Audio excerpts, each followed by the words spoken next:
people feel worried in a way that they never have in a very long time in this country.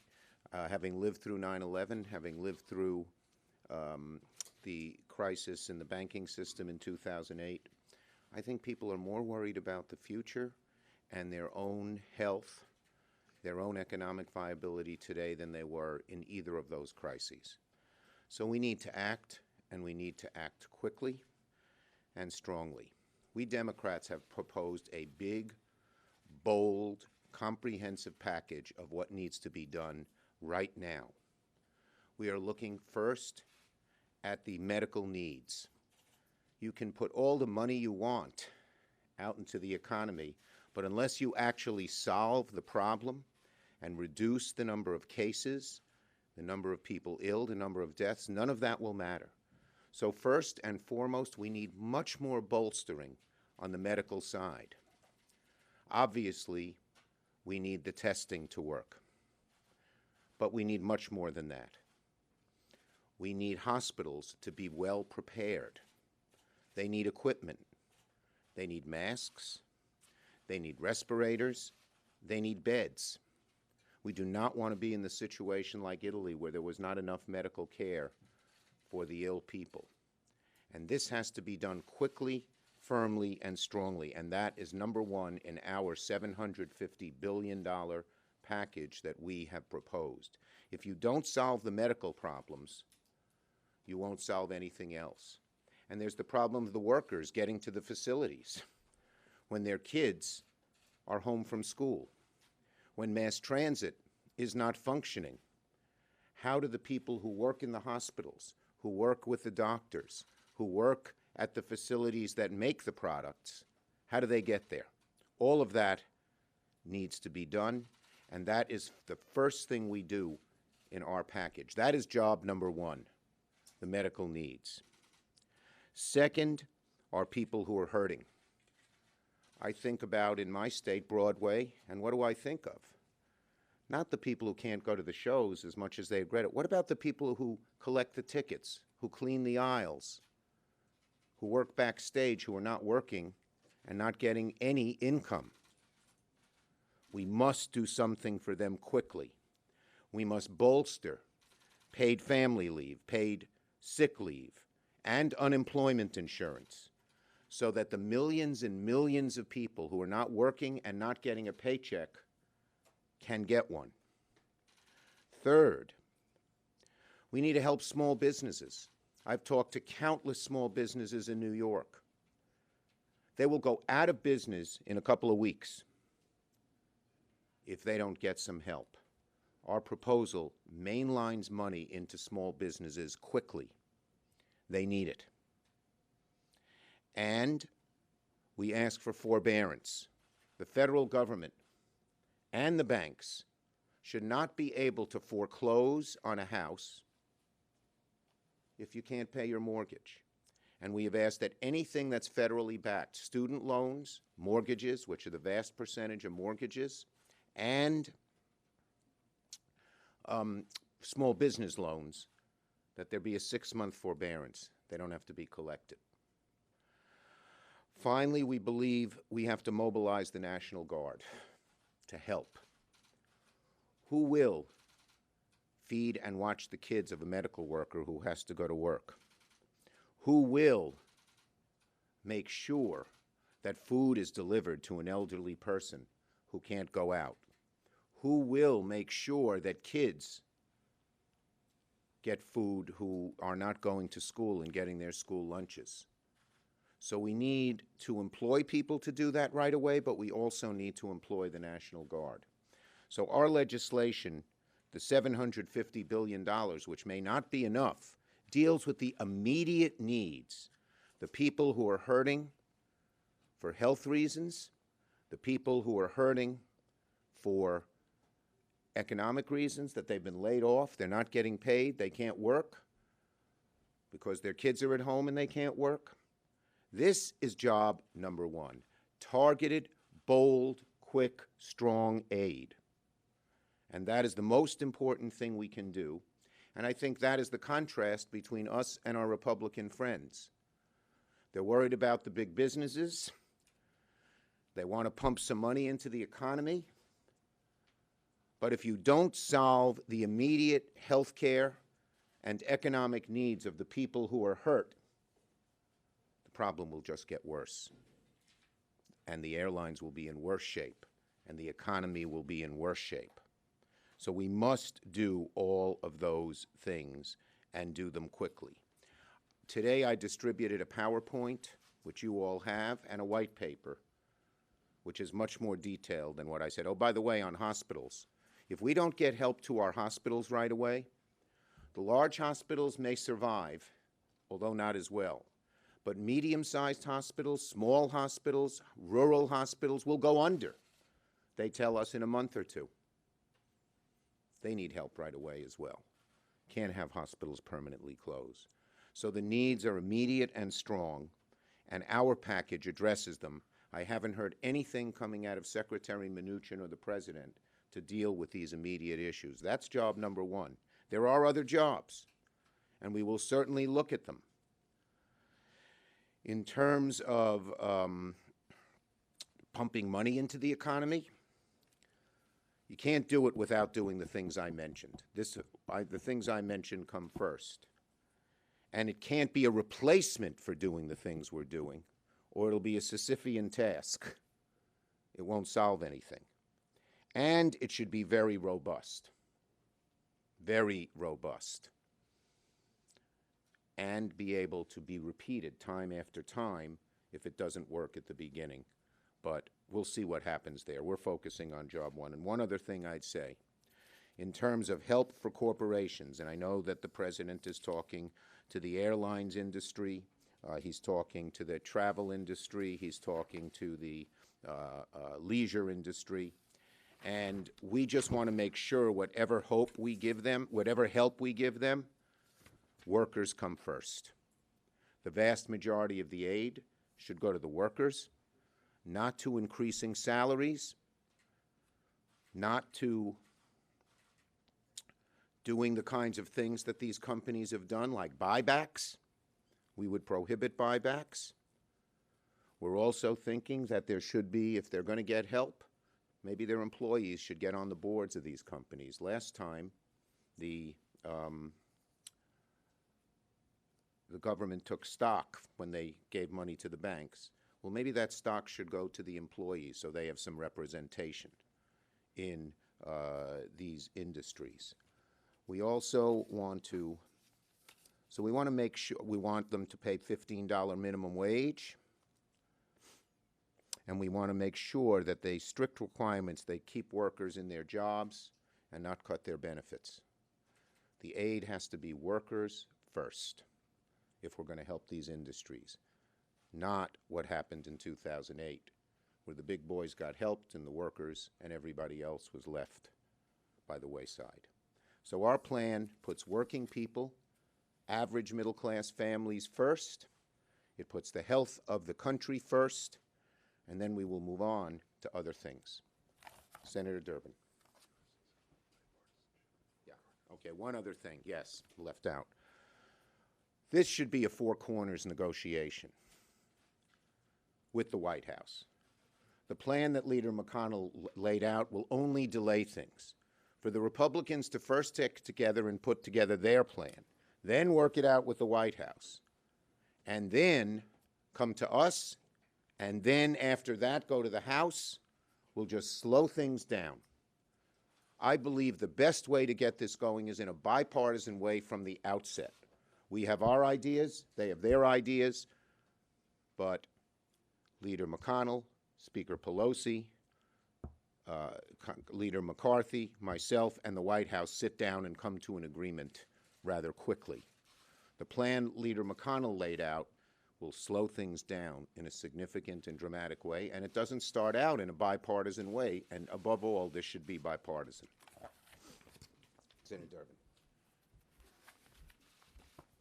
This is not just another political issue. We know it. It's a matter of life and death. And today in Illinois, we announced the first coronavirus fatality, a person who passed away while being hospitalized. I also learned from the Illinois Department of Public Health that there was some worry about a nursing home when a person came down with the coronavirus infection, and then they turned around and tested every resident of the nursing home and every staff member. And in the words of the Director of Public Health, dozens of positive tests resulted in that one facility. She told me this. She said, just to let you know, we're going to use up so much of our protective equipment in a place where we didn't even anticipate a challenge. And we are woefully behind in terms of receiving help from the federal government. So I might say at the outset, let us not assume that the first thing we did here, the coronavirus one package that we passed, some $8 billion directed toward medical research, medical equipment, and medical vaccines and such, has done its job yet. We haven't seen it in Illinois. It's been promised over and over again. We have fewer than 500 tests a day in a state of almost 13 million people.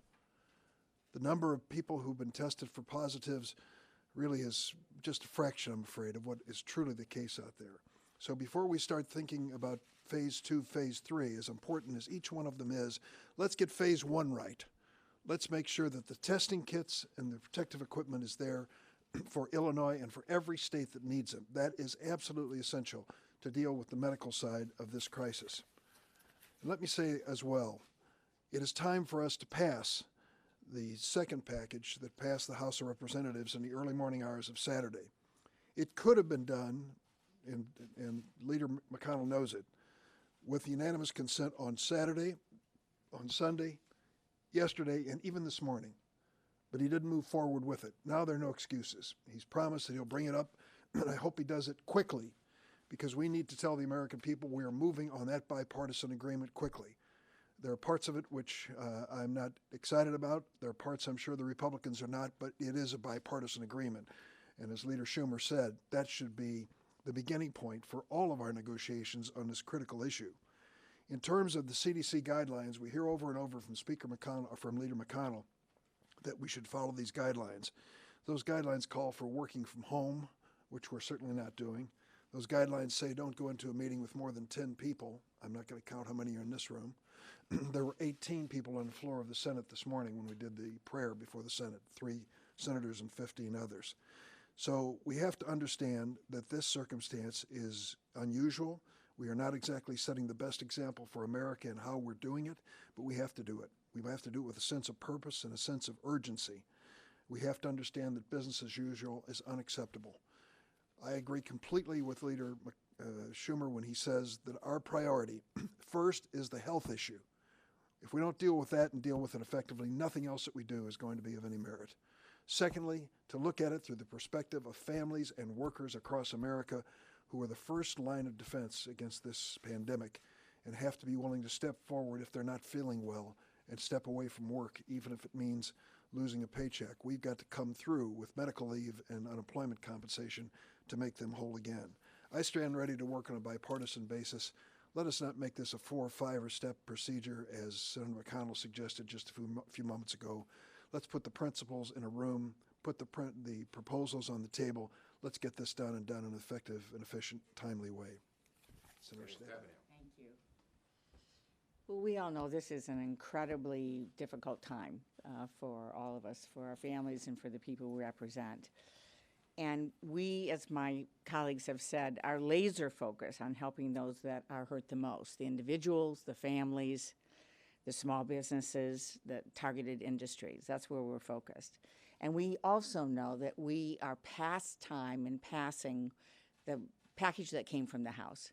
Part of that package includes waivers that allow school districts to take school lunch money and be able to make sure that children who usually only eat healthy meals at school have the opportunity to eat. So most of the schools closed yesterday. So did the children eat yesterday? Are they eating today? I mean, this is something of paramount urgency to families and to children when we look at the needs of the food banks, when we look at the WIC program for pregnant moms and children. These things have tremendous urgency. Every hour counts. And that's why we are so frustrated that this bill has not already passed. We all realize the next steps need to include both a major economic package focused on, again, people that are impacted, as well as expanded healthcare funding. And first and foremost, this is a public health crisis. This is a healthcare crisis that we have to address. We need to make sure our hospitals and doctors and nurses and other healthcare workers have everything they need to meet the medical needs of people, as well as the medical needs of themselves in this process. And as we work on the next package, I'm so pleased that our proposal makes sure that we address health care above the neck as well as below the neck. And what do I mean by that? Well, in addition to our hospitals and our community health centers that are front line on addressing medical issues, we also know that expanding community behavioral health centers is critical, so we're not leaving the mentally ill and people with addiction behind. Medical experts are stressing that people who misuse opioids are at high risk of the coronavirus because opioids impact their respiratory and pulmonary health issues, and they are particularly affected and vulnerable to the coronavirus. So I'm very proud that our package includes addressing that. This is a critical time for everyone in our country, and we are committed to working with the White House.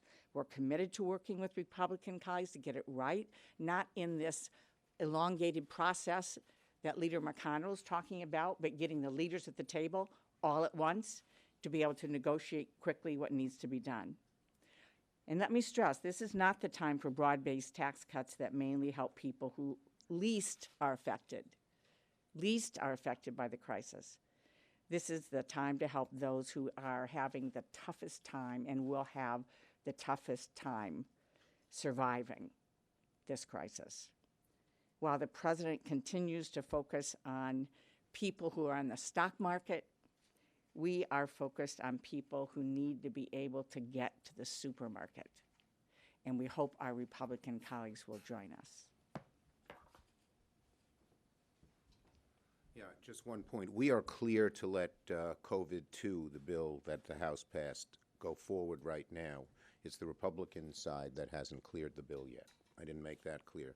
And second, I guess the overall point here is we hope the White House will pay attention to some of the things we've talked about, because if you don't deal with the healthcare crisis, the stock market, which they seem to be more focused on, is not going to improve. Questions? Yes. Mr. Leader, it's hard to even pick just one or two questions. There's so many about this time. But one, what do you think in general about the idea of $1,000 per person as a form of stimulus? It's something Republicans are talking about a lot. And I want to make sure I understand what you're saying. Are you proposing, or are you open to perhaps a fourth bill after this next stimulus? Look, we don't know. I mean, this is one of the most serious crises America has ever faced. And we'd like to do as much as we can in Bill 3, but there probably will be other bills. But and on the first point, the main focus has to be on the things we talked about. First, health care and the workers' families who have been put in real jeopardy by the economic crisis. As for just, putting money in people's pockets, it needs to be robust. It needs to be able to be repeated. And it can't be to the exclusion of the things we talked about. Yes. Senator Durbin talked about the challenges of sort of social distancing when you're in Yes. the United States Senate. Senator McConnell said that he wants to keep the Senate in session until this third tranche is completed. What are your thoughts on how long Well, look, we have the to. Senate should be here? We have to get this done. That comes first. But we also have to set an example for the American people. Today, we usually have a Tuesday lunch where 47 senators and some staff cram into a small room. Today, we did it as a teleconference, and it worked out very well. And there were only 2 people in the room where I was on the phone with. Yes. Schumer, are you open to the idea of a $1 trillion scope package like the initial? I think it may have to be higher than that. Our package is a minimum of $750 billion, and there are other ideas that are needed. Yes. The administration has floated $50 billion for the airlines. Is that a general price tag that you could support? Well, look, I think we've got to see the whole thing. It has to put workers first. As I said no salary increases. I mean for the corporate executives. And the buybacks in a lot of Democrats' cause, a lot of these airlines bought back their stock So they have less liquidity and cushion right now. How are we going to deal with that? I don't think the American people want to allow them to buy back their stock and then, without any recompense, get aid. Okay? What kind of recompense? Well, we'll have to figure that out. Martha Warner was floating something like a guarantee of 90% of the workforce would be there. Well, I think it probably should be much more than just that. Oh, that was just one of it. That was just one of his ideas. And I would say that, again, it's got to be a policy that helps workers first. Not going to do what they did in 2008. One quick follow-up. Okay. You're a previous rules chairman yourself. What do you think of the idea of remote voting for the Senate? Amy Klobuchar's looking into that for us. She doesn't think there's a constitutional barrier at first impression, but it's something we'll have to look at. Leader McConnell just firmly shut the door and said Well, that's not going to happen. Okay, look, I think we have to do our job first in whichever way we do it, okay? That's for sure. We cannot, there's such a crisis here that we are needed to be working and getting the job done in whatever the quickest, best, healthiest way is. Okay? Thanks.